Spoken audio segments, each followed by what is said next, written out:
আমি তেল সংকটের জন্য আমি ভাড়া একটা গাড়ি ব্যবহার করতাম।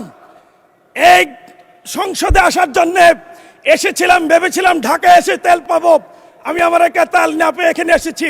8টি পাম্প ঘুরে তেল না পেয়ে যখন গাড়ি রেখে লোকাল গাড়িতে করে আমি সংসদে এসেছি, সেদিন মাননীয় তেলমন্ত্রী একটি তেল সমৃদ্ধ বিবৃতি প্রদান করে বলেছেন বাংলাদেশে নাকি তেলের সংকট নাই।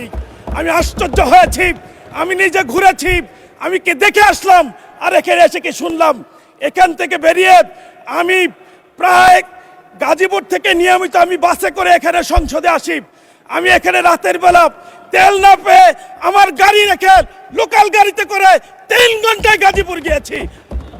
জায়গায় জায়গায় দেখেছি তেলের জন্য লাইন, তেলের জন্য হাজারি, আর বলা হচ্ছে তেল নাকি নাই। এটা অনেকটা সেরকম, তেলের নাকি সংকট নাই। সম্মানিত কাপাসিয়াবাসী, একইভাবে তেলের জন্য বারবার দাঁড়িয়ে আছে।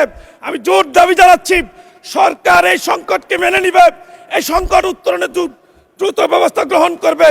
এই বিষয়টি এরকম অনেকটা কাগজে আছে, গোয়ালে নাই।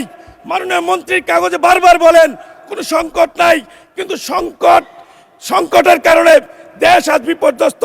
সর্বশেষ সম্মানিত এলাকাবাসীর পক্ষ থেকে আমি আবারও দাবি জানাতে চাই, স্বাস্থ্য ব্যবস্থার উন্নতির জন্য বিশেষভাবে আমাদের উপজেলা স্বাস্থ্য কেন্দ্রকে 50 থেকে 100 শয্যা উন্নীত করবে। খবরের কাগজ, নিখাত, নির্ভীক, নিরপেক্ষ।